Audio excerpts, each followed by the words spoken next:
કઈ એવી ટોપ 3 કન્ટ્રી છે કે જે ઇન્ડિયન સ્ટુડન્ટ માટે બેસ્ટ છે અને એમના ફ્યુચર ગોલ્સ માટે બેસ્ટ છે? જર્મની છે, આયર્લેન્ડ છે, ફ્રાન્સ છે, ન્યુઝીલેન્ડ છે. આ બધી જ કન્ટ્રીમાં સ્ટુડન્ટ પોતાનો ઇન્ટરેસ્ટ દેખાડી રહ્યા છે. એટલે કોર્સ પ્રમાણે કન્ટ્રી સિલેક્ટ કરવાની. એટલે સ્ટુડન્ટે જોવાનું કે તમે મિકેનિકલમાં ભણો છો તો જર્મની તમારા માટે બેસ્ટ કન્ટ્રી છે. અને એડમિશન આવ્યા પછી સૌથી difficult task સ્ટુડન્ટની લાઈફનો visa.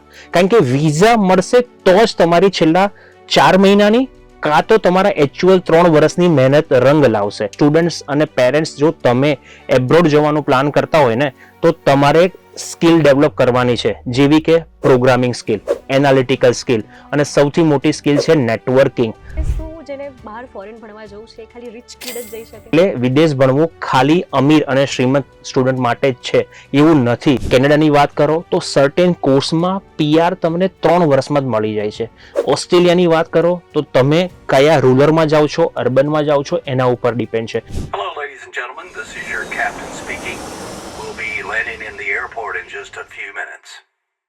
Hi, this is Janvi. વે ટુ વિદેશમાં આપણે જનરલી જેટલી પણ અપડેટ્સ આવે છે ઇમિગ્રેશનને લઈને, વિઝાને લઈને બધું જ આપણે જાણતા હોઈએ છીએ. પરંતુ આ વખતે આપણે ખાસ ઇન્ટરેસ્ટિંગ ટોપિક પર વાત કરવાની છે, જે છે આ વર્ષનું એડમિશન ગાઈડલાઈન. એ માટે આપણી સાથે છે દર્શન શાહ. તો sir, welcome to VTV digital. Thank you so much ma'am. Generally જ્યારે સ્ટડીની વાત આવે ને તો સૌથી પહેલી પ્રોસેસ શું હોય? અબ્રોડ જેને ભણવા જવું છે તેનો પહેલો સ્ટેપ કયો? તો જેને બી એબ્રોડ ભણવા જવું છે ને એને સૌથી પહેલો સ્ટેપ એક જ વિચારવાનો કે પહેલા એવું હતું કે કન્ટ્રી કઈ બેઝ છે, પણ હવે વિચારવાનું કે કયો કોર્સ બેઝ છે. એટલે કોર્સ પ્રમાણે કન્ટ્રી સિલેક્ટ કરવાની. એટલે સ્ટુડન્ટે જોવાનું કે તમે મિકેનિકલમાં ભણો છો તો જર્મની તમારા માટે બેસ્ટ કન્ટ્રી છે. તમે આઈટીમાં જવા માંગો છો તો તમારા માટે US છે અને જોડે જોડે UK છે, એ સારામાં સારી કન્ટ્રી છે. તો સમજો કે આવનારા ટાઈમની અંદર કોર્સ બેઝ તમારે કન્ટ્રી સિલેક્ટ કરવાની છે. અને પહેલું ફંડામેન્ટલ કે તમારું 12th કમ્પ્લીટ હોવું જોઈએ, કાં તો તમે બેચલર ડિગ્રી કમ્પ્લીટ હોવા જોઈએ. જો ભણતા હોય ને તો બી તમે વિદેશ માટે એપ્લાય કરી શકો છો. ફોરેન સ્ટડી માટે સૌથી પહેલા લોકોને ખબર છે કે ભાઈ આઈએલટીએસ, ટોફેલ એવી બધી એક્ઝામ હોય, તો એ એક્ઝામ જ વે છે ફોરેન ભણવા જવા માટેનો કે સિવાય પણ બીજા કોઈ રસ્તા ખરા?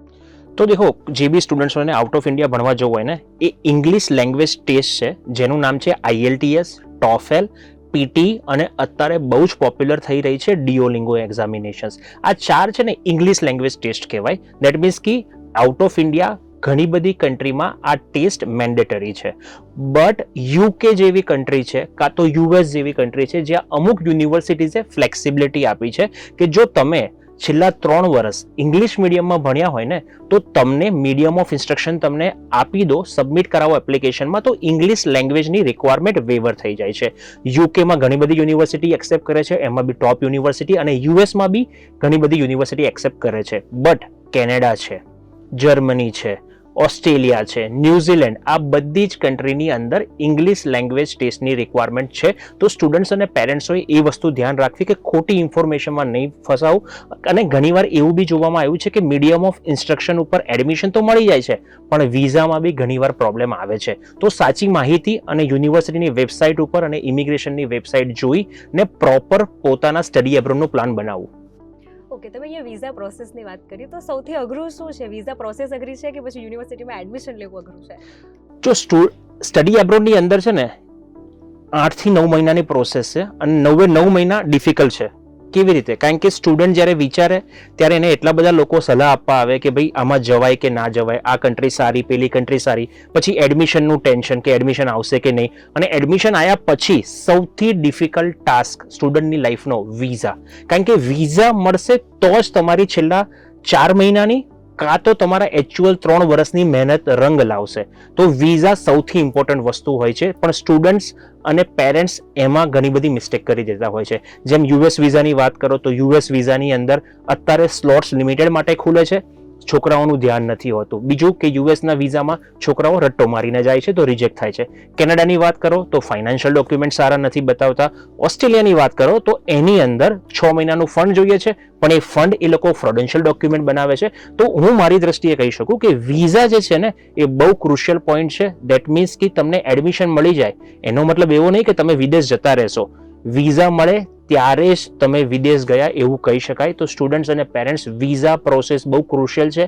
આવનારા ટાઈમમાં ડિફિકલ્ટી વધી જઈ રહી છે. તો સ્ટુડન્ટ્સ અને પેરેન્ટ્સ ધ્યાન રાખો કે વિઝા પ્રોપર માર્ગદર્શનથી અને પ્રોપર પ્રોસેસથી તમારે મૂકવાના રહેશે. ઓકે, ઓકે, આ તો તમે વાત કરી વિઝા પ્રોસેસની, પણ સપોઝ મારે જવું છે ફોરેન ભણવા માટે અને મને કઈ જ ખબર નથી, તો ટોપ એવા 3 દેશ કયા અને સાથે બેર મિનિમમ ખર્ચ કેટલો થાય દેશનો, એ જો જાણવું હોય તો અત્યારે વર્લ્ડની ટોપ 3 કન્ટ્રીઝ છે, જેમાં યુએસ, કેનેડા અને ઓસ્ટ્રેલિયા. આ વાત છે છેલ્લા 2 વર્ષ પહેલાની કે ટોપ કન્ટ્રીઝ હતી, પણ આ ટાઈમની અંદર 2026, 27 ને 28માં સ્ટુડન્ટનો ઇન્ટરેસ્ટ ચેન્જ થઈ ગયો છે. જર્મની છે, આયર્લેન્ડ છે, ફ્રાન્સ છે, ન્યુઝીલેન્ડ છે, આ બધી જ કન્ટ્રીમાં સ્ટુડન્ટ પોતાનો ઇન્ટરેસ્ટ દેખાડી રહ્યા છે. અને સ્પેસિફિકલી ગુજરાતના છોકરાઓએ હવે યુએસ, કેનેડા અને ઓસ્ટ્રેલિયાની દોડ છોડી અને યુકે, જર્મની, આયર્લેન્ડ જોડે જોડે તમે ફ્રાન્સ તરફ આગળ વધી રહ્યા છે. તો આ ટાઈમની અંદર બીજા ડેસ્ટિનેશનમાં ભણવા જવું ખૂબ જ જરૂરી છે, કારણ કે ટોપ 3 કન્ટ્રીઝ અત્યારે ખરેખર એક ડિફિકલ્ટ ટાઈમથી જઈ રહી છે. ઓકે, સ્ક્રુટિની અને સ્ક્રીનિંગ પ્રોસેસની પણ વાત કરીએ તો હવે સ્ટુડન્ટ્સની ડિગ્રી કરતાં સ્કિલ પર વધારે જે ભાર મૂકવામાં આવી રહ્યો છે, તો હવે ડિગ્રી અને એકેડેમિક બેકગ્રાઉન્ડ સાથે સ્કિલ્સ કેટલી ઇમ્પોર્ટન્ટ છે? તો હવેના 2026થી લઈને આવનારા ટાઈમની અંદર સ્કિલ્સ જ છે એ સૌથી મોટામાં મોટી વસ્તુ છે. કારણ કે તમે એજ્યુકેશન લઈ લીધું, પણ જો તમે એને ઇમ્પ્લિમેન્ટ કરતા નહીં આવડે, તમે રિયલ લાઈફમાં એને યુઝ કરતા નહીં આવડે ને, તો તમે ઇન્ડિયામાં તો સક્સેસફુલ નહીં જ થાવ, પણ આઉટ ઓફ ઇન્ડિયા બી નહીં થાવ. એટલા માટે જ આપણી ગવર્મેન્ટનો ઇનિશિયેટિવ છે સ્કિલ ઇન્ડિયા, કારણ કે લોકોમાં સ્કિલ નથી. અને કોવિડ પછી ગ્લોબલી જોવા મળ્યું છે કે ઇન્ડિયાની સ્કિલમાં ઘણો બધો ઘટાડો થયો છે, બિકોઝ કોવિડની અંદર સ્ટુડન્ટ્સો ઓનલાઈન ભણતા હતા, એટલે એમને સ્કિલ પ્રોપર એક્વાયર થઈ નથી. તો સ્કિલ સૌથી ઇમ્પોર્ટન્ટ છે. તો સ્ટુડન્ટ્સ અને પેરેન્ટ્સ, જો તમે એબ્રોડ જવાનું પ્લાન કરતા હોય ને, તો તમારે સ્કિલ ડેવલપ કરવાની છે, જેવી કે પ્રોગ્રામિંગ સ્કિલ, એનાલિટિકલ સ્કિલ, અને સૌથી મોટી સ્કિલ છે નેટવર્કિંગ. આજના છોકરાઓને નેટવર્કિંગ વિશે કોઈ ખ્યાલ જ નથી. જો તમે નેટવર્કિંગ કર્યું ને, તો જોબ તમારા હાથમાં છે, એવું હું તમને ડેફિનેટલી ગેરંટી સાથે કહી શકું છું. કારણ કે દેશ વિદેશના ઘણા લોકોને મળ્યા પછી બધાએ એક જ સ્કિલ ડેવલપ કરવાની કીધી છે આવનારા વર્ષમાં, એ છે નેટવર્કિંગ સ્કિલ. ઓકે, તમે સ્કિલની બહુ સરસ વાત કરી, તો પણ મારો પ્રશ્ન એ છે કે શું જેને બહાર ફોરેન ભણવા જવું છે ખાલી રિચ કિડ જ જઈ શકે? આ સ્કિલ મિડલ ક્લાસના સ્ટુડન્ટ્સ પાસે છે, પણ એને જવું છે, તો એની માટે કોઈ વે ખરો? આ બહુ જ ઇમ્પોર્ટન્ટ ક્વેશ્ચન તમે મને પૂછ્યો, કારણ કે આ ક્વેશ્ચન તમે અત્યારે ગૂગલને આપશો ને, તો ગૂગલ એક જ આન્સર આપશે કે મિનિમમ તમને 50 લાખથી 1 કરોડનો ખર્ચો થાય છે જો તમે વિદેશ ભણવા જાઓ તો. એટલે વિદેશ ભણવું ખાલી અમીર અને શ્રીમંત સ્ટુડન્ટ માટે જ છે એવું નથી. હવેના ટાઈમની અંદર ઘણી બધી કન્ટ્રીમાં સ્કોલરશિપ આવી ગઈ છે. એડમિશન ક્રાઇટેરિયા જો તમે અંદર ડીપ ડાઉન કરો તો તમને ઘણા બધા ત્યાંના ઇનસાઇડ સ્કોલરશિપ, યુનિવર્સિટીઝનું ફંડિંગ, આવા ઘણી બધી ઓપોર્ચ્યુનિટી તમને મળી શકે છે. અને જોડે જોડે દરેક યુનિવર્સિટીઝના ફી સ્ટ્રક્ચર અલગ હોય છે. આપણે શું વિચારીએ છીએ કે યુએસ જવું એટલે 50 લાખ રૂપિયા, કેનેડા જવું એટલે 40 લાખ રૂપિયા, ઓસ્ટ્રેલિયા જવું એટલે 50 લાખ રૂપિયા. ના, એવું નથી. તમે યુનિવર્સિટીને બાયફર્કેટ કરો. ટેક્સાસમાં ઘણી બધી યુનિવર્સિટીઝ છે કે જેની ફીસ પર સેમિસ્ટરની 10 લાખ રૂપિયા છે. જેમ હું તમને એક્ઝામ્પલ આપું કે કેલિફોર્નિયામાં, યુએસના કેલિફોર્નિયામાં એક 13 યુનિવર્સિટીનું એક પ્રોપર સંકુલ કહેવાય, દેટ મીન્સ કે એક ઓર્ગેનાઇઝેશન છે, એને કહેવાય કેલિફોર્નિયા સ્ટેટ યુનિવર્સિટી. એના દરેક કેમ્પસમાં ફીસ છે ખાલી $8,500 અમેરિકન ડોલર. એને અત્યારે કન્વર્ટ કરો તો 8.5 લાખ રૂપિયા એક સેમિસ્ટરના થયા. હવે 4 સેમિસ્ટરની વાત કરો, તમે ગણી લો કે કેટલા રૂપિયામાં તમારું માસ્ટર્સ કમ્પ્લીટ થઈ શકે છે. તો વિદેશ જવું ખર્ચાળ નથી. લોજિકલી, પ્રોપર પ્લાનિંગથી અને સારા એડવાઇઝરની જો તમે હેલ્પ લીધી ને, તો ફોરેન એજ્યુકેશન ઘણીવાર ફ્રી બી થઈ શકે છે. કોઈ સ્ટુડન્ટ વિઝા પર જાય ને કોઈ પણ કન્ટ્રીમાં, એટલે એનું પહેલા એનો ગોલ એ જ હોય કે હવે ત્યાં પીઆર કેવી રીતે થવું. તો જ્યારે કોઈ પણ સ્ટુડન્ટ કન્ટ્રી સિલેક્ટ કરે તો એને એ જોવાનું કે પીઆર જલ્દી મળે છે કે પછી ઓપોર્ચ્યુનિટીઝ જોવાની ને લોંગ ટર્મ ગ્રોથ જોવાનો.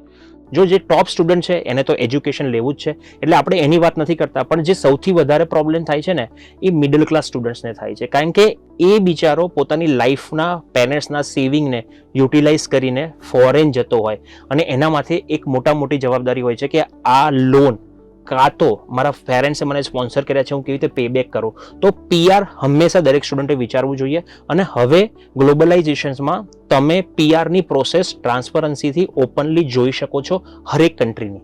જેમ યુએસની વાત કરો તો ગ્રીન કાર્ડની પ્રોસેસ 10 થી 12 વર્ષ છે.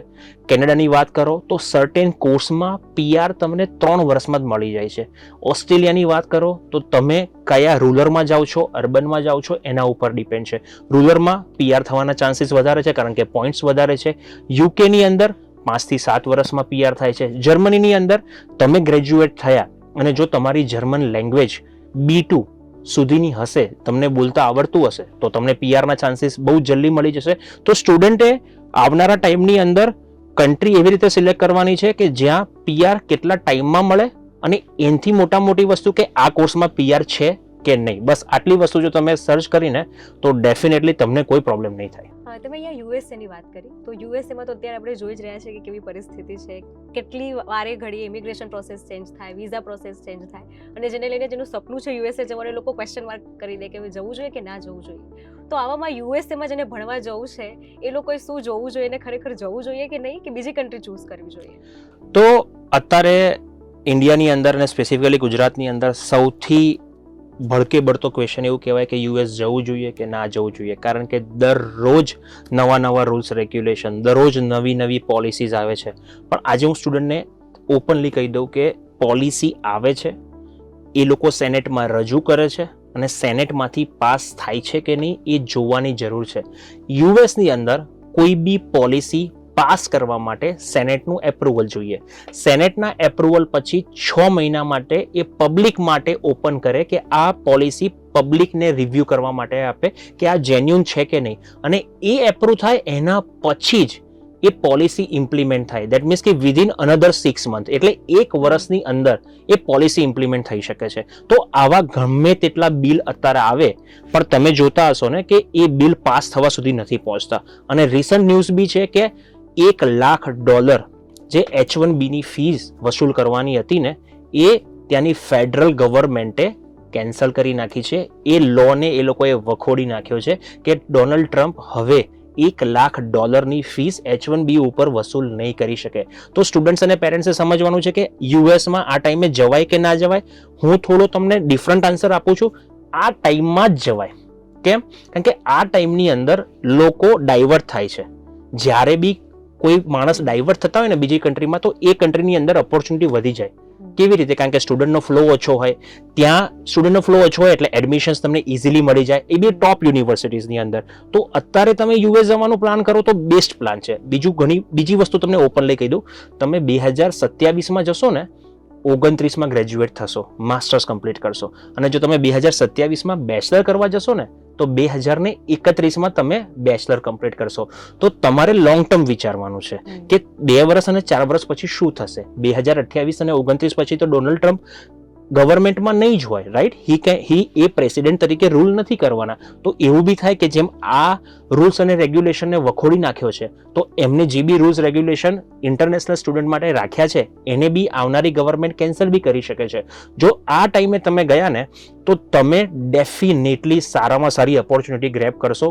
આ સાથે આપણે વારે સ્કિલ્સની, કોર્સની બધી વાત કરી, તો કેવી રીતે ખબર પડે? સપોઝ હું સાયન્સ બેકગ્રાઉન્ડથી છું અને મારે ફોરેન જવું છે, તો હું કેવી રીતે સ્કિલને કન્ટીને આઈડેન્ટિફાઈ કરીને ચૂઝ કરું મારા ગ્રોથ માટે? ઓકે, તો આની અંદર છે ને, અમે કાઉન્સેલિંગની અંદર ઘણીવાર કહેતા હોઈએ છીએ કે તમારી સ્કિલ આઈડેન્ટિફાઈ કેવી રીતે થાય.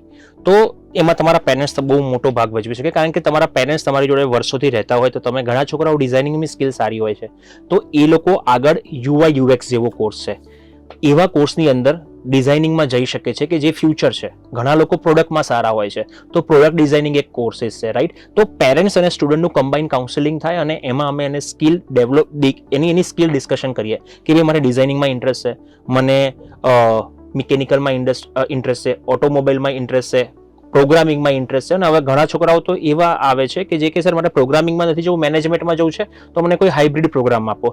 તો દુનિયાની બહાર, એટલે ઇન્ડિયાની બહાર ઘણી બધી એવી કન્ટ્રીઝ છે કે જેમાં હાઇબ્રિડ પ્રોગ્રામ બી અવેલેબલ છે. તો સ્કિલમાં હું તો એક જ વસ્તુ કહું કે કોઈ સ્કિલ નહીં હોય તો ચાલે, પણ નેટવર્કિંગની સ્કિલ, કોમ્યુનિકેશન સ્કિલ અને નેગોશિએશન સ્કિલ, આ 3 સ્કિલ સ્ટુડન્ટ પાસે હશે ને, તો એ ડેફિનેટલી એબ્રોડમાં સક્સેસફુલ થઈ શકશે.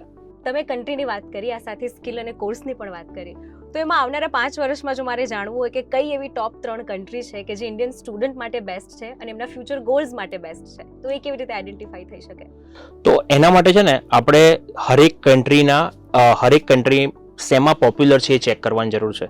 દેટ મીન્સ કે તમે ફ્રાન્સની વાત કરો, તો ફ્રાન્સમાં એરોસ્પેસ ઇન્ડસ્ટ્રીઝ, એરબસનું હેડક્વાર્ટર્સ છે. મેક્સિમમ પ્લેન છે ને ફ્રાન્સમાં મેન્યુફેક્ચરિંગ થાય છે. એ તમને બી નહીં ખબર હોય, મને ખબર છે, કારણ કે તમે આ વસ્તુનું રિસર્ચ નથી કરતા. હવે ફ્રાન્સ જેવી કન્ટ્રીમાં આ વસ્તુ આટલી પોપ્યુલર છે તો તમે ત્યાં એરોસ્પેસ એન્જિનિયરિંગ કરવા ના જઈ શકો, મિકેનિકલ કરવા ના જઈ શકો, ઇન્ડસ્ટ્રીયલ કરવા ના જઈ શકો? ડેફિનેટલી કરી શકો. ફ્રાન્સ એના માટે બીજું પોપ્યુલર છે ખબર છે? ટુરિઝમ સૌથી મેક્સિમમ છે ત્યાં. વર્લ્ડના ટોપ ડેસ્ટિનેશનમાં આવે છે ટુરિઝમની અંદર. તો તમે હોસ્પિટાલિટી મેનેજમેન્ટ, કલિનરી આર્ટ્સ કાં તો ટુરિઝમનો કોર્સ ફ્રાન્સમાં કરો તો તમે આ કન્ટ્રીમાં આ કોર્સ કરશો તો સક્સેસ થવાના ચાન્સીસ વધી જશે. હવે આપણે વાત કરીએ આયર્લેન્ડની. આયર્લેન્ડ એક એવી કન્ટ્રી છે ને કે જે ફાર્માસ્યુટિકલનું હબ છે, જે અત્યાર સુધી કોઈને ખબર નથી. Biomedical engineering. હવે તમે દુનિયાના જેટલા બી હેલ્થ ડિવાઇસ, હવે હેલ્થ ડિવાઇસ એટલે તમે બ્લડ પ્રેશર મોનિટરિંગ મશીન હશે તમારા ઘરે, કાં તો તમે ડાયાબિટીસ માપતા હશો એનું મશીન્સ હશે, રાઈટ? કાં તો કોઈ ડાયાલિસિસ પર જતા હશે એના મશીન્સ હશે. જે હેલ્થને રિલેટેડ જેટલા બી મશીન છે ને, 10માંથી 7 મશીન મેન્યુફેક્ચરિંગ આયર્લેન્ડમાં થાય છે. એનું રિસર્ચ બી આયર્લેન્ડમાં થાય છે. મને ખબર છે આ વસ્તુ તમને ખ્યાલ નહીં હોય, પણ આયર્લેન્ડ આવનારા ટાઈમની અંદર બાયોમેડિકલ ફાર્મા માટે મોટામાં મોટું હબ થઈ રહ્યું છે. તો સ્ટુડન્ટ્સે એક જ સમજવાનું છે કે કયો કોર્સ કઈ કન્ટ્રીમાં બેસશે એ પ્રમાણે તમારે કન્ટ્રી ડિઝાઇન કરવાની છે. તો પહેલી હતી ફ્રાન્સ, બીજી હતી આયર્લેન્ડ અને ત્રીજી કન્ટ્રી કઈ છે ખબર છે? જર્મની. જર્મની ખૂબ જ બૂમિંગ છે, પણ જર્મનીમાં બધાને એવું જ છે કે ફ્રીમાં ભણાય. એવું નથી. જર્મનીની અંદર ઘણી બધી યુનિવર્સિટીઝ છે જે પેડ છે અને તમારે બ્લોક એકાઉન્ટ બી ખોલાવવું પડે. પણ જર્મની કોના માટે બેસ્ટ છે? જેને ઓટોમોબાઈલ એન્જિનિયરિંગ કરવું હોય, ઓટોમેશન કરવું હોય, મેકાટ્રોનિક્સ ભણવું હોય, જેને રિન્યુએબલ એનર્જીમાં જવું હોય, એ બધા માટે જર્મની બેસ્ટ કન્ટ્રી છે. તો મને દેખાય છે કે આ 3 કન્ટ્રી આવનારા ટાઈમની અંદર ટોપ ઉપર રહેશે. ઓકે, તો 2026ની એડમિશન ગાઈડલાઈન આપણે જાણી. ખૂબ સરસ રીતે આપણને દર્શનભાઈએ સમજાવી. Darshanbhai, thank you so much. Thank you so બહુ જ સરસ રીતે તમે ઇન્ફોર્મેશન ડિલિવર કરી. તો આ બધી જ બાબતનું ખાસ ધ્યાન રાખજો. ખોટી વેબસાઇટ કે ખોટા એજન્ટમાં ફસાતા નહીં. આ સાથે તમારે બહાર જવું છે તમારા ફ્યુચર ગોલ્સ માટે અને ગ્રોથ માટે, તો પ્રોપર રીતે સ્કિલ અને કોર્સ આઈડેન્ટિફાઈ કરજો. અને આવા જ ઇન્ફોર્મેટિવ વિડીયોઝ માટે વીટીવી ડિજિટલ સાથે જોડાયેલા રહેજો.